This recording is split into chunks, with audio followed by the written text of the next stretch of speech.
सभी को नमस्कार। एक बार फिर से आप सभी का मैं अपने इस चैनल पर स्वागत करता हूं। आज के इस लेक्चर में एक बहुत ही मोस्ट इम्पोर्टेंट एसे का मॉडल आंसर डिस्कस करने जा रहा हूं और इस एसे का नाम है युवा शक्ति एंड बिहार की प्रगति। और ये टॉपिक लेने का जो मेन वजह ये था कि इसका दो मेन वजह था। एक तो आपको पता है कि आज 22 मार्च है और 22 मार्च को आज बिहार स्थापना दिवस है और इस बिहार स्थापना दिवस का जो मेन जो थीम है इस बार का युवा शक्ति बिहार की प्रगति है।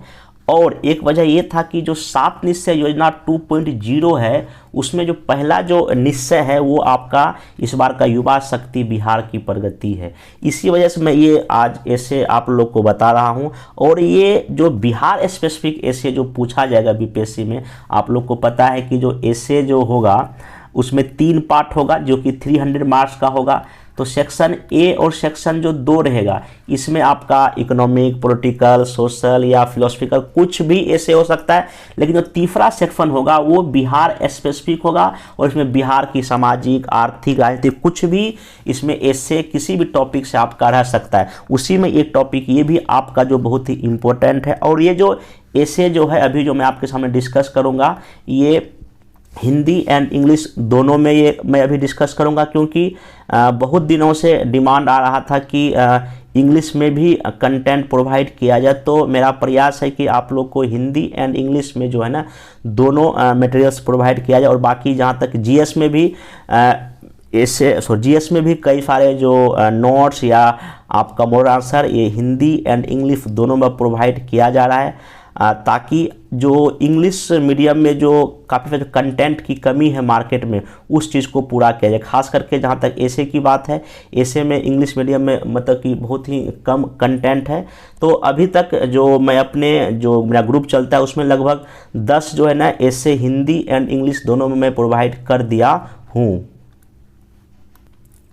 और इसमें मेरा प्रयास है कि हिंदी एंड इंग्लिश में चाहे 68 का आप एग्ज़ाम दीजिए, 69 या 70 बीपीएससी मेंस का दीजिए, उसमें लगभग जो मोस्ट इम्पोर्टेंट जो 100 एसे का मॉडल आंसर आप लोग को प्रोवाइड किया जाए। और इसी चैनल पे अभी तक मेरा एसे का 7 से 8 लेक्चर आ चुका है, जिसमें कि पहले लेक्चर में मैं काफ़ी अच्छे से बताया था कैसे किसी भी एसे का इंट्रोडक्शन पार्ट होना चाहिए, कैसे उसमें बॉडी पार्ट, कैसे उसमें निष्कर्ष लिखा जाए। सेकेंड वीडियो में भी मैं एक मतलब कि लिया था टॉपिक, उसमें मैं लिख के बताया था। चौथे वीडियो में भी मैं एक इंडियन डेमोक्रेसी का टॉपिक लिया था, फिर एक मीडिया का टॉपिक लेके बताया था। बाकी और भी आगे वीडियो में कई सारे मॉडल आंसर भी मैं डिस्कस कर, जिसमें एक छठ पूजा का है, एक वो सपने जो भारत को सोने ना दे, ऐसे कई सारे जो टॉपिक या जो ऐसे जो है मैं डिस्कस किया हूं। तो इसी YouTube पर प्लेलिस्ट में वो वीडियो बना हुआ है, जाकर आप उसको वहां से देख सकते हैं।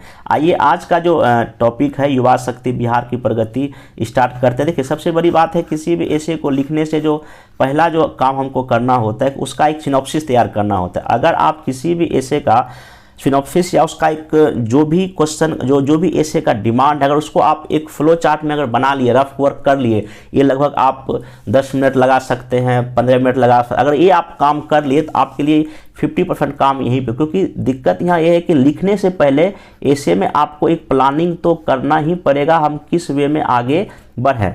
तो यहाँ जो टॉपिक है युवा शक्ति बिहार की प्रगति, इसमें देखिए सब तो ठीक है, 1 2 3 4 5 है। तो इसमें जो पहला जो मेन की टर्म है यही युवा शक्ति।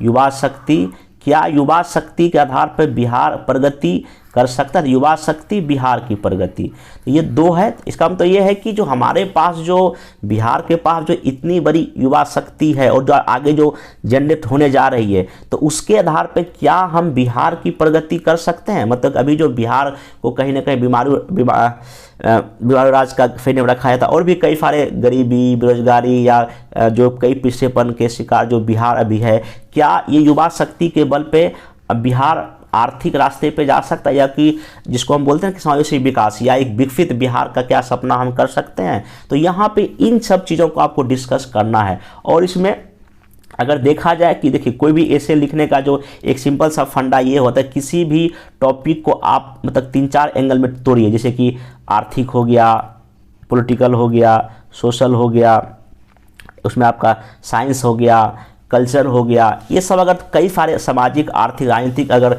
एंगल से अगर उसको तोड़ देंगे, उसका क्या, उसका पॉजिटिव पक्ष है, क्या नेगेटिव पक्ष है, आगे इसमें क्या करना चाहिए, आपका ऐसे क्या हो जाएगा, कंप्लीट हो जाएगा। तो यहाँ जो युवा शक्ति, जो बिहार की प्रगति है, इसमें सबसे पहले युवा शक्ति का मतलब ये है कि युवाओं की क्या उपयोगिता है, ठीक ना, युवाओं की क्या उपयोगिता है, युवा क्या कर सकता है, क्या संभावना है, बिहार में इसके संबंध में क्या कमियां हैं और क्या किया जा सकता है, इस कमियों को कैसे दूर किया जा सकता है, फिर कैसे ये राज्य की प्रगति में ये अपना योगदान दे सकता है, मतलब कि जीडीपी बढ़ सकता है, गरीबी भुखमरी को दूर करने में कैसे अलग हो सकता है, या कुपोषण, बेरोजगारी, कई सारे एंगल को इसमें आप क्या कर सकते हैं, लिख सकते हैं। ये तो हुआ शॉर्ट में। अब देखिए इसमें जो किसी भी ऐसे का मेनली 3 पार्ट होता है। जब भी मैं इस तरह का जब मॉडल आंसर देता हूँ, मॉडल आंसर में पहले ही पेज पे मैं इस तरह का जो एक आपको सिनॉप्सिस तैयार करने भी सिखाता हूँ। देखिए ऐसे में सिर्फ आपको मॉडल आंसर नहीं, बल्कि किसी भी ऐसे को कैसे ब्रेक किया जाए ये भी आपको सीखना पड़ेगा। और एक्चुअली मैं पहले कई बार बोल चुका हूँ कि ऐसे जो है सीखा कोई नहीं सकता है, बस हाँ कि ये आपको खुद प्रैक्टिस करके सीखना पड़ेगा। अतुल सर ने खुद कहा है कि ऐसे का टॉपिक इतना डाइवर्सिफाई रहेगा कि कोई भी टीचर या कोई भी कोचिंग वाला इसको सिखा नहीं सकता है। वही बात मैं भी मानता हूँ कि ऐसे कोई सिखा नहीं सकता, बस आपको अपने से प्रैक्टिस करके सीखना पड़ेगा। और ये जब आप 10, 20, 30 अगर ऐसे लिख लेंगे ना, तो मेरे ख्याल से कोई दिक्कत इसमें होने वाला नहीं है। तो यहाँ पे देखिए इंट्रोडक्शन में आप इसमें क्या कर सकते हैं, एक ये भी फ्लो चार्ट ही है कि सबसे पहले आप इसमें युवा का गुण बता सकते हैं कि ये शक्ति का स्रोत होता है। कुछ आपको स्वतंत्रता संग्राम का कुछ एग्जाम्पल, जैसे मान लीजिए कि जयप्रकाश नारायण है, Ram Manohar Lohia, quit India movement के टाइम ये लोग यंग लोग थे, तो कहीं ना कहीं उस समय भी स्वतंत्रता संग्राम में भी जो है ना युवाओं ने भाग लिया और हमारे स्वतंत्रता संग्राम की दिशा को बदल दिया। चाहे जवाहरलाल नेहरू का बात ले लीजिए या सुभाष चंद्र बोस का जिक्र कर लीजिए। फिर आप यहाँ पे इसका मतलब ये परिवर्तनकारी या क्रांतिकारी युवा होते हैं, यंग जनरेशन होता है। फिर ये इसका अगर हम पॉजिटिव दिशा में अगर यूज करेंगे तो राज्य या देश कहाँ से कहाँ पहुँच सकता है। लेकिन हाँ अगर वही अगर निगेटिव अगर हो जाए, अगर वो शिक्षा, गरीबी, भुखमरी रह जाए, तो कहीं ना कहीं ये उस जो मेरे पास जो लाभांश होगा उसको वो निगेटिव में भी बदल सकता है। तो आपको भूमिका में इतना कम से कम बात जो है 100 या 150 वर्ड में आना चाहिए। फिर इसमें और भी लग सकते हैं कि युवाओं के लिए सरकार जो कार्यक्रम वही युवा शक्ति बिहार की प्रगति लॉन्च करें, यहाँ तक आपको इंट्रोडक्शन पार्ट आना चाहिए। फिर बॉडी पार्ट में आप इसमें क्या कैसे लिखेंगे, उसमें देखिए क्या आपके पास प्लान होना चाहिए। इसमें प्लान आपके पास होना चाहिए क्या कि अभी वर्तमान में आप दिखाएंगे कि बिहार में युवा की क्या स्थिति है, शिक्षा में क्या स्थिति है, सरकार क्या प्रयास किया है और क्या करना चाहिए, लिटरेसी रेट कितना है, इसमें कौशल की कमी, कुछ समस्या दिखा देंगे। फिर स्वास्थ्य में दिखाएंगे कि कुपोषण है, बहुत सारा बीमारी है और सरकार इसमें क्या प्रयास कर रही है। फिर आर्थिक में दिखाएंगे कि नहीं बिहार में प्रति व्यक्ति आय काफ़ी कम है, कृषि में काफ़ी कमियां हैं, उद्योग में भी सीमित विकास हुआ है, डेयरी, खाद्य प्रसंस्करण में, लेकिन यहाँ भी युवाओं का काफ़ी ज़्यादा रोल हो सकता है। बाकी राजनीति में दिखाएंगे कि युवा रुचि नहीं लेता है, नई ऊर्जा तो है लेकिन रुचि नहीं लेता है, इसलिए हमको नई नीति बनाना पड़ेगा, पॉलिटिक्स को ऐसा बनाना पड़ेगा जिसमें कि लोग यहाँ पे आ सकें, ये लिखना पड़ेगा। फिर नेक्स्ट में इसमें आप दिखा सकते हैं कि विज्ञान में युवाओं की काफ़ी अधिक भागीदारी हो सकती है, इसका काफ़ी इंपॉर्टेंस है, लेकिन हाँ समस्या है आगे क्या करना चाहिए। फिर कला के क्षेत्र में कि जो है ना गानों का जो है जो जिस तरह से प्रचलन हो रहा है, अश्लीलता भी बढ़ती जा रही है, युवाओं पर कहीं ना कहीं नेगेटिव इम्पैक्ट पड़ रहा है। लेकिन हाँ बिहार के ऐसे कई सारे जैसे मनोज वाजपेयी हैं, मालिनी जी हैं और भी कई सारे, पंकज त्रिपाठी है, इन लोग ने कहीं ना कहीं जो है ना कला के क्षेत्र में भी अच्छा बेहतर प्रदर्शन किया। एग्जाम्पल देकर लिख सकते हैं। बाकी महिलाओं में बिहार की महिलाओं का यंग जनरेशन का आप जिक्र कर सकते हैं। इसी पे स्वामी विवेकानंद कई तरह के कोटेशन का हम इसमें यूज कर सकते हैं, क्या करना चाहिए समस्या को देखते हुए। बाकी यंग जो युवा जो है ना और भी जो कुछ इसमें एंगल होगा वो भी आप इसको लिख कर जो है ना इसमें ख़त्म कर सकते हैं। मतलब यही मोटा मोटी कि युवाओं को जो है ना वही मतलब कि समाज में शिक्षा, स्वास्थ्य हो गया, फिर आर्थिक में, राजनीतिक में, फिर इसमें आप इसको विज्ञान में, कला में, इन सब एंगल से इसमें क्या अभी वर्तमान में है, क्या कमियां हैं, क्या करना चाहिए, इन सब एंगल से आप अगर जितना ब्रेक करके सोच लेंगे पहले ही माइंड में, तो आप इसको आंसर बेहतर कर सकते हैं। बाकी आप अंतिम निष्कर्ष भी एक पॉजिटिव वे में रहते हुए आप दीजिए, चाहे अब्दुल कलाम जी का कोई कोटेशन यूज कर सकते या किसी का भी कोटेशन यूज करके आप आंसर को ख़त्म कर सकते हैं। आइए यहाँ पे जो है ना इसमें क्या आप भूमिका कैसे कर सकते हैं। तो यहाँ पहला यहाँ पे यही कि युवा शक्ति बिहार की प्रगति में कि यदि मुझे कुछ साहसी और ऊर्जावान युवकों का साथ मिले तो मैं देश भर में क्रांति ला सकता हूँ। ये किसने कहा है? स्वामी विवेकानंद ने कहा है। तो यहाँ पे आगे देखिए इस स्टेटमेंट के साथ में, इस कोटेशन के साथ भी आप अपना आंसर शुरू कर सकते थे। वहीं पे युवा समाज राज्य और राष्ट्र की संपदा है जिससे संपूर्ण सामाजिक व्यवस्था में परिवर्तन लाया जा सकता है, राजनीतिक व्यवस्था को सुदृढ़ किया जा सकता है, साथ ही आर्थिक क्षेत्र में सामाजिक विकास को सुनिश्चित करना हो या विज्ञान के क्षेत्र में अनुसंधान को बढ़ावा देना हो, युवा की ऊर्जा का सकारात्मक दोहन करके पूरा किया जा सकता है। इसी संदर्भ में देखें तो भारत की आज़ादी में युवाओं की भूमिका सबसे अधिक प्रभावी रही है, जिसमें चंद्रशेखर आज़ाद, अशफाक उल्लाह खां, राम प्रसाद बिस्मिल, राजेंद्र प्रसाद, जयप्रकाश आदि प्रमुख थे।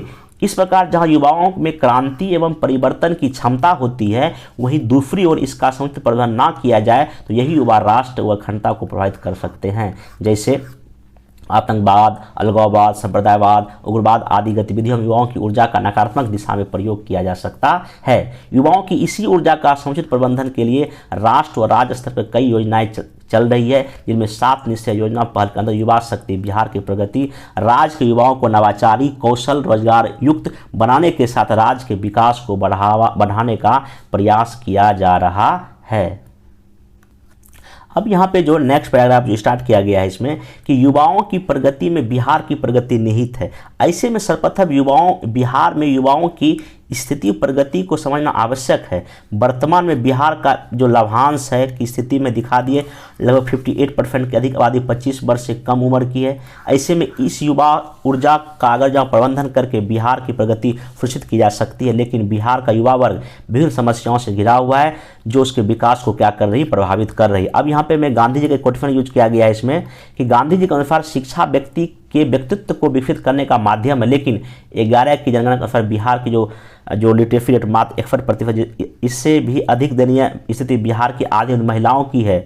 ऐसे युवा की युवा शक्ति कमजोर पर है, लेकिन बिहार की प्रगति को सुनिश्चित करने के लिए छात्र क्रेडिट योजनाओं में 12वीं और स्नातक के बाद प्रोत्साहन राशि, डिजिटल शिक्षा आदि को बढ़ावा दे रही है, जिससे युवा सक्षम होंगे और रचनात्मक कार्य का विकास होगा। शिक्षा के साथ व्यक्ति की उत्पादकता को बढ़ाने हेतु कौशल विकास बहुत ही महत्वपूर्ण होती है। ऐसे में युवाओं को उद्यमशील बनाकर राज्य और राष्ट्र की दिशा में परिवर्तन किया जा सकता है। इस संदर्भ में कौशल विकास योजना, निपुण योजना, फ्रेश स्कीम जैसी चीज़ें चल रही है, आप यहाँ जिक्र किया गया है। बाकी स्वस्थ शरीर में ही स्वस्थ मस्तिष्क का निवास होता है, विकास होता है तथा स्वस्थ जनसंख्या स्वस्थ राष्ट्र और राज्य के निर्माण कर सकती है। लेकिन बिहार के दृष्टिकोण से देखा तो स्वास्थ्य सेवाओं की उपलब्धता निम्न स्तरीय है। आप यहाँ पे NFHS जो 5 अभी जो आया उसका आप डेटा लिख सकते हैं कि 70% बच्चे, 64% महिलाएं और 30% पुरुष एनीमिया के शिकार हैं। मातृत्व मृत्यु दर और बाल मृत्यु दर ऊंची होने के कारण भ्रूण हत्या, संस्थागत प्रसव आदि के दृष्टि बिहार की स्थिति ठीक नहीं है। सरकार ने युवाओं एवं लोगों का स्वस्थ बनाने के लिए विभिन्न योजनाओं की शुरुआत की है, जिनमें आयुष्मान भारत, मातृ वंदना योजना, जननी सुरक्षा योजना, डिजिटल स्वास्थ्य अभियान के साथ जनौषधि कार्यक्रम के माध्यम से निम्न स्तर तक स्वास्थ्य सेवाओं को सुनिश्चित किया जा रहा है। ऐसा बाकी आप लिख सकते हैं, प्रत्येक जिला में आपका मेडिकल कॉलेज खुल रहा है और भी कई सरकार के नर्स की नियुक्ति, डॉक्टर की नियुक्ति की जा रही है। आप यहाँ पे लिख सकते हैं। एक तो ध्यान रखिए, ये जो मॉडल आंसर है ये नहीं कि परफेक्ट है, आप इसमें और भी कई सारे बात को जोड़ सकते हैं, ठीक ना, क्योंकि कोई भी निबंध सबसे बेस्ट नहीं होता, उसमें हमेशा बेस्ट करने की गुंजाइश होती है, ठीक।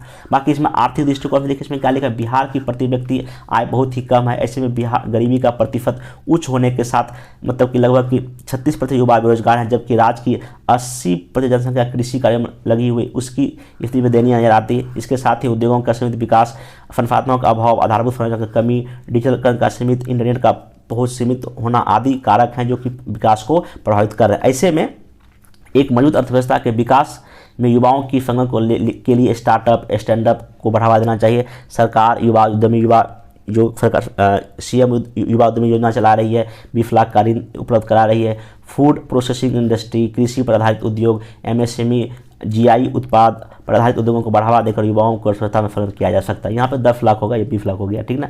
आगे जो है इसमें नेल्सन मंडेला, जिन्होंने साउथ अफ्रीका का गांधी माना जाता है, वे कहते हैं कि युवा वर्ग विभिन्न प्रकार की शक्तियों का समुच्चय है, वह राजनीतिक और सामाजिक में परिवर्तन ला सकता है। उनका मानना है कि आज के युवा कल के नेता होंगे, लेकिन बिहार के दृष्टिकोण में देखें तो युवाओं की रुचि चुनाव व्यवस्था में नहीं है, जिससे कि बिहार में मतदान का दर कम दिखाई देता है। अवसरवादी राजनीति और परिणामस्वरूप युवा वर्ग इससे दूर अपने आप को देखते हैं, जो भविष्य में एक प्रभावशाली नेतृत्व के प्रतिकूल दिखाई देता है। सरकार द्वारा युवा को विधानसभा बुलाने की कोशिश की जा रही है, जिसके लिए युवा संसद महोत्सव आदि बेहतर सिद्ध हो सकते हैं। हैं, जिससे नई ऊर्जा, नई सोच के साथ नवाचारी नीति का निर्माण व किरण हो सकता है। बाकी आगे यहाँ देखिए, युवा वर्ग में महिलाएं भी शामिल होती है, किंतु उनका बड़ा हिस्सा सामाजिक असमानता, पितृसत्तात्मक हिंसा, कुपोषण आदि से पीड़ित है। स्वामी विवेकानंद कहते हैं कि किसी भी राष्ट्र के विकास में महिलाओं का योगदान पक्षी के पंख के समान है, वह एक पंख से नहीं उड़ सकता। ठीक उसी प्रकार बिना महिलाओं को समाज विकास संभव नहीं है। इसलिए सर्वप्रथम बिहार को प्रति व्यक्ति आय और राज के उत्पादन में महिलाओं की भागीदारी को क्या करें, बढ़ाने की आवश्यकता है।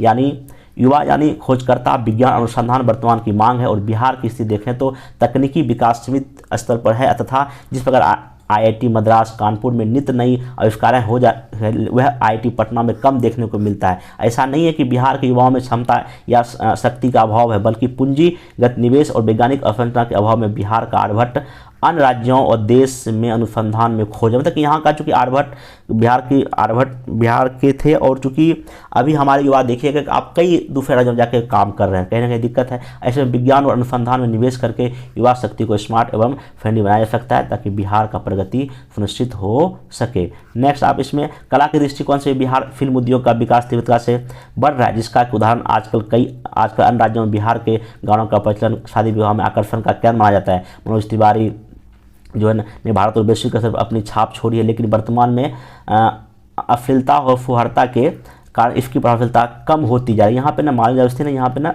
शारदा सिन्हा था, इसको चेंज कर लीजिएगा, ठीक ना।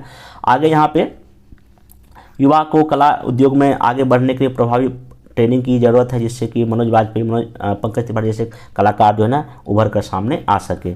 नेक्स्ट आप आज की युवा वर्ग ने तकनीकी विकास से आर्टिफिशियल इंटेलिजेंस और मेटावर्स तकनीक का प्रचलन तो बढ़ा दिया, किंतु शिक्षा के स्तर में कमी, जागरूकता के अभाव में विज्ञान अभिशाप बन जाता है, जिसका प्रतिफल पोर्नोग्राफी, फेक वीडियो, आर्थिक धोखाधड़ी, साइबर बुलिंग, साइबर क्राइम आदि अपराधों को अधिक बढ़ा दिया है। वहीं दूसरी ओर समाज अवसंरचना में तीव्र परिवर्तन से अकेलापन, अवसाद, धूम्रपान, नशाखोरी आदि युवाओं की शक्ति को सीमित कर रहा है। इसलिए सरकार ने बिहार में शराबबंदी द्वारा प्रभावी कदम उठाने का प्रयास किया है, जिसके लाभ भी सामने आ रहे हैं। मतलब ऐसे करके आप देखिए हर एक एंगल को, चाहे वो शिक्षा हो, स्वास्थ्य हो, रोजगार हो, युवाओं में जो साइंस टेक का जो प्रभाव है, इस सब चीज़ों को आप यहाँ पे आराम से दिखा सकते हैं। फिर नेक्स्ट, राष्ट्रीय युवा दिवस की थीम को ध्यान में रखते हुए विकसित युवा, विकसित भारत का सपना पूरा करने के लिए युवाओं की शक्ति का फैसला दिशा में प्रयोग करके विकसित युवा, विकसित बिहार का सपना पूरा किया जा सकता है तथा APJ अब्दुल कलाम के सपनों को पूरा करने में युवा ही आगे आकर नवाचार और विज्ञान के माध्यम से बिहार एवं राज्य सरकार को सुदृढ़ कर सकते हैं। इसलिए यहाँ पर अंतिम में, हे युवा, आकाश की ओर देखो, हम अकेले नहीं हैं, सारा ब्रह्मांड हमारे लिए अनुकूल है और जो सपने देखते हैं, मेहनत करते हैं, उन्हें इनका हक प्रदान करता है। ऐसे में उनके कथन से डॉक्टर कलाम युवाओं को जगाने का कार्य करते हैं। चूँकि भारत पुनः विश्व गुरु बनने की बात हो या बिहार को समृद्ध बनाना हो, युवा ही इस ताले की चाबी है जिससे संपूर्ण विश्व के विकास का ताला खुल सकता है। इसलिए 7 निश्चय के अंदर युवा शक्ति बिहार की प्रगति एक प्रभावी कार्यक्रम सिद्ध हो सकता है तथा बिहार राज्यों से निकलकर प्राचीन काल की भांति अपनी रचनात्मक और शैक्षणिक केंद्र का बिंदु बन सकता है। तो आप इसमें देख सकते हैं कि जो भूमिका से लेके उसमें जो भी स्वास्थ्य था, शिक्षा था, जो कमी था, जो सरकार प्रयास कर रही है, उन सारी बातों को इसमें जो है ना एक डिस्कस किया गया, इसमें बताया गया है, इसमें लिखा गया है। तो ऐसे करके आप जो है ना इस एसे को और भी कई तरीके से या कई एंगल से चीज़ों को लिख सकते। लेकिन हाँ, इस पूरे एसे में जो मोटा मोटी जो बात आना चाहिए कि बिहार के पास जो लाभांश है, उस लाभांश को प्राप्त करने में क्या समस्या है, अगर ये उसमें अगर हम कुछ सुधार कर पाएँ, सरकार क्या सुधार कर रही है, और अगर हम इसमें कुछ बेहतर सुधार कर पाएँ तो इस राज्य के लिए ना बल्कि देश के लिए भी जो है ना बहुत अच्छी बात होगी, क्योंकि इतना यंग जनरेशन और अदर स्टेट में अभी तत्काल नहीं होने जा रहा है। बाकी अगर जिनका इंग्लिश है, यहाँ पे इंग्लिश में सेम टू सेम वही चीज़ किया गया है कि इंट्रोडक्शन में आप किसी हिस्टोरिकल एग्जाम्पल लेके JP या राम मनोहर लोहिया, आप उसके बाद क्या डेमोग्राफी हमारे बिहार का वो दिखाइए, फ्यूचर में क्या क्या संभावना है वो दिखा सकते हैं। फिर बॉडी पार्ट में वही कि फ्यूचर प्रोस्पेक्ट में दिखाइए, एक्सप्लेन कीजिए ये क्या है, युवा शक्ति बिहार प्रगति है क्या, 7 योजना दिखाइए, सरकार क्या क्या कर रही है, फिर step taken by Bihar government, फिर ये क्यों ये नीड पड़ा, फिर इसमें और भी जो कई सारे कुछ निगेटिव बात जो होना चाहिए वो सब लिख के आंसर को आप ख़त्म कर सकते हैं। बाकी यहाँ देखिए इसका जो इंट्रोडक्शन पार्ट है कि Jayaprakash Narayan, doctor Ram Manohar Lohia, doctor Rajendra Prasad and son of where the youth of Bihar who change the course of freedom struggle of India, it is the youth of Bihar who always lead the country, be it JP during emergency हो या खुदीराम बोस या PC Chaki during the radical nationalism. मतलब यहाँ का मतलब ये है कि थोड़ा सा ना इसमें भूमिका जो है ना हिस्ट्री से लिया गया है कि कैसे जयप्रकाश नारायण या पीसी चाकी या खुदीराम बोस जो ये सब यंग थे, इन्होंने कहीं ना कहीं हमारे नेशनल मूवमेंट को ही चेंज किया। उसी तरह यहाँ पे बिहार भी कहीं ना कहीं अभी वर्तमान में जो यंगेस्ट पॉपुलेशन कंट्री का है 58% लगभग यहाँ का 25 से कम है, और जो मतलब कि 15 से 59 के बीच में भी है, और कहीं ना कहीं हमारे लिए जो है एक बहुत बड़ी बात है। बाकी युवा शक्ति भारत प्रगति 7 निश्चय योजना से लिया गया, आप इसको जिक्र कर सकते हैं। बाकी इसमें सरकार एक कहीं ना कहीं क्यों करेगा, ताकि जो हमारा जो ब्रेन ड्रेन जो और देश या राज्य में जाके वहाँ जो काम कर रहा है तो इसको हम कमी को दूर करें। बाकी इसमें वही कि लिटरेसी पीरियड दिखा दिया गया है कितना कितना है, फिर उसके बाद जो उसके सरकार क्या कर स्टूडेंट क्रेडिट कार्ड प्रोवाइड कर रही है। बाकी बिहार में एग्रीकल्चर स्टेट है, यहाँ का पॉपुलेशन पूरी तरह इसी पर डिपेंड है। अगर हम बेहतर कुछ करें तो अगर तो ये युवाओं को अगर जो एग्रीकल्चर में अगर ट्रेनिंग दें तो ये भी इसमें अच्छा हम काम कर सकते हैं। फिर इसके लिए सरकार बिहार उद्यमी योजना चला रही है ताकि इसमें 10 लाख दिया जा रहा है लोन, फिर उसके बाद ग्रांट भी दिया जा रहा है, इसे जिक्र कर सकते हैं। बाकी जो इसमें कि हेल्थ के बारे में लिखा गया है, अगर जो स्टेट हेल्दी रहेगा तो बेहतर काम होगा। लेकिन अभी भी बिहार में कई तरह की प्रॉब्लम है, चाहे चिल्ड्रन हो या महिलाएं हो या बच्चे में काफ़ी सारा बीमारी है, इसको आप दिखा सकते हैं। फिर आप हेल्थ में सरकार क्या कर रही है ये सब यहाँ देखिए डिस्कस किया गया है। देन जो है पॉलिटिकल के लिए जो सरकार आपको बिहार में काफ़ी सारा कास्ट सिस्टम हो जाता है, फिर महिलाएं जो है ना चुनाव लड़ती लेकिन पति के नाम पे चुनाव लड़ती, ये भी कुछ कहीं ना कहीं दिखा सकते हैं। हाँ, इसमें दिखा सकते हैं कहीं ना कहीं जो आरक्षण दिया गया है ये कहीं ना कहीं बिहार का जो यंग जनरेशन के लिए आप काफ़ी फायदेमंद हो सकता है, चाहे खासकर महिलाओं के लिए, चाहे पंचायती राज व्यवस्था का बात हो या जॉब के लिए बात हो, ठीक ना। उसके बाद यहाँ पे आपका जो है बिहार जो है ना में जो महिलाओं की भागीदारी काफ़ी पुलिस फोर्स में बढ़ रही है, ये भी कहीं ना अच्छी बात है, ठीक ना। पार्ट 1 के तहत भी जो आरक्षित रोजगार महिलाओं का अधिकार दिया गया था, उसमें महिलाएं काफ़ी इस आरक्षण का लाभ उठा के जॉब में गई, ये सब बात यहाँ डिस्कस किया गया है, ठीक ना। बाकी उसमें जो है ना, हाँ, एक सबसे बड़ी बात है कि बिहार में जो सबसे बड़ा बात है जॉबलेस ग्रोथ हमारा देश राज्य का भी हो रहा है और देश का भी हो रहा है, वो एक बड़ी समस्या यहाँ पे आपको डिस्कस किया गया है। बाकी जो है ना सरकार इसके लिए बहुत सारा स्कीम भी चला रही है, उसको डिस्कस किया गया। कहने मतलब ये है कि हमारा जो है ना इतना अधिक आबादी बिहार का है तो माइग्रेशन भी हो रहा है, इसको ये बहुत बड़ा एक ना प्रॉब्लम है, इसलिए हमको यहाँ पे जो है ना कई सारे मखना क्लस्टर बनाना पड़ेगा, छोटे छोटे लेवल कई सारी इंडस्ट्री खोलना पड़ेगा, ताकि जो है ना यहीं जो युवा जो बाहर जाते हैं वो यहाँ पे रह के काम कर सके, स्किल करना पड़ेगा, ये सब चीज़ FDI मंगाना पड़ेगा, ताकि बड़ी बड़ी कंपनियाँ मंगाना पड़ेगा, ये सब बात यहाँ पे डिस्कस किया गया है, ठीक ना। अदर जो कई सारा जो है ना इसमें जो है आगे कि हमको जो भी इकोनॉमी है तो उसको भी हमको ठीक करना पड़ेगा लेवल पे, और कई सरकार भी प्रयास कर रही है, चाहे वो मखाना दरभंगा में बना मतलब कि बढ़ावा दिया जा रहा है, PM मित्र स्कीम है जिसमें कि टेक्सटाइल को बढ़ावा दिया जा रहा है। कोविड-19 में बिहार में जो भी लोग माइग्रेट आए उसको भी जो है यहाँ पे बिहार में जॉब देने का बात किया गया है, सरकार उसके लिए प्रयास कर रही है। उसको एजुकेशन में अगर देखा जाए तो लेबर रिफॉर्म भी किया जा रहा है, ये सब इसमें बात लिखा गया। फिर मनरेगा भी है जिसमें कि जो इसमें लोगों को वहाँ यंग जनरेशन को जो बेरोजगार लोग उसको काम मिल रहा है, ठीक। ये सब बात आप जिक्र करके इसको आंसर को जो है ना ख़त्म कर सकते हैं। इसमें एक अंतिम कि युवा जो बिहार का युवा है वो कैपेबल है सब एरिया में जाने, हाँ बस उसको एक रास्ता चाहिए, पाथ चाहिए, ताकि बिहार की प्रगति कर सके। और यहीं पे एक अंतिम लाइन आप लिख सकते हैं फ्रैंकलिन रूजवेल्ट का कि we can not always build the future for our youth but we can build our youth for the future. ऐसे करके आप जो इस इंग्लिश वाले में जो ख़त्म कर सकते हैं। तो कहीं मतलब ये है कि दोनों में लगभग चीज़ें वही सेम है कि आपको इस पूरे ऐसे के राइटिंग में जो है ना एजुकेशन, हेल्थ जो है ना, फिर आर्थिक, सामाजिक, राजनीतिक, कुछ साइंस, इन सब चीज़ों का क्या उसमें पॉजिटिव है, क्या नेगेटिव है, क्या करना चाहिए और सरकार क्या कर रही, इन्हीं सब का इसमें ना पूरा डिस्कस करके आप इस पूरे ऐसे को चाहे हिंदी में लिखना हो या इंग्लिश में आप इसको लिख सकते हैं। तो इसका जो मैं PDF जो है ना नीचे टेलीग्राम का लिंक दिया गया वहाँ मैं शेयर कर दूंगा, आप क्या करेंगे जाके इस PDF को डाउनलोड कर लेंगे। बाकी आप इससे भी और बेहतर जो है ना लिखने का जरूर प्रयास करेंगे। फिर मैं बोलता हूँ ये बेस्ट नहीं है, इसमें आप और बेस्ट कर सकते हैं। देखिए हर ऐसे का कोई अच्छा ऐसे कोई अंत नहीं है। हाँ, इसमें आप जो ये है कि एक ऐसा लिखें जिसमें आप आराम से मोटा मोटी 150 से लेकर 160 नंबर तक आप अभी तत्काल इसमें ज्ञान कर सकते हैं, ठीक ना। तो आप इसको ऐसे देख कर लिखने का कोशिश करें, या नहीं तो इसमें आपको बहुत कुछ पता चलेगा कि इसमें क्या लिखना है क्या छोड़ना है, ठीक ना। इसको करें। बाकी जो है मेरे तरफ से 100+ ऐसे का जो मॉडल आंसर दिया जाएगा, और अभी प्रोग्राम चल रहा है, ये हिंदी और इंग्लिश दोनों में है। और इसमें जो है ना डेली आंसर राइटिंग प्रोग्राम भी चल रहा है, और बाकी टेस्ट का भी पीटी के बाद किया जाएगा, और इसमें आपको वीडियो लेक्चर भी मिल रहा है। जिनको भी अगर ज्वाइन करना तो ये नीचे दिए गए नंबर पे आप कॉल करके इसके बारे में पता कर सकते हैं। बाकी जीएस का भी ऑलरेडी चल ही रहा है 68 के लिए, 69 के लिए, जिसमें कि जीएस पेपर फर्स्ट सेकंड और ऐसे सब कुछ उसमें इंक्लूड है और चल रहा है। तो बाकी अब नेक्स्ट वीडियो में कोई और एक टॉपिक लेंगे, चाहे बिहार स्पेसिफिक ऐसे हो या कोई और, उसको लेकर आपका वीडियो बनाएंगे। तब तक के लिए थैंक यू।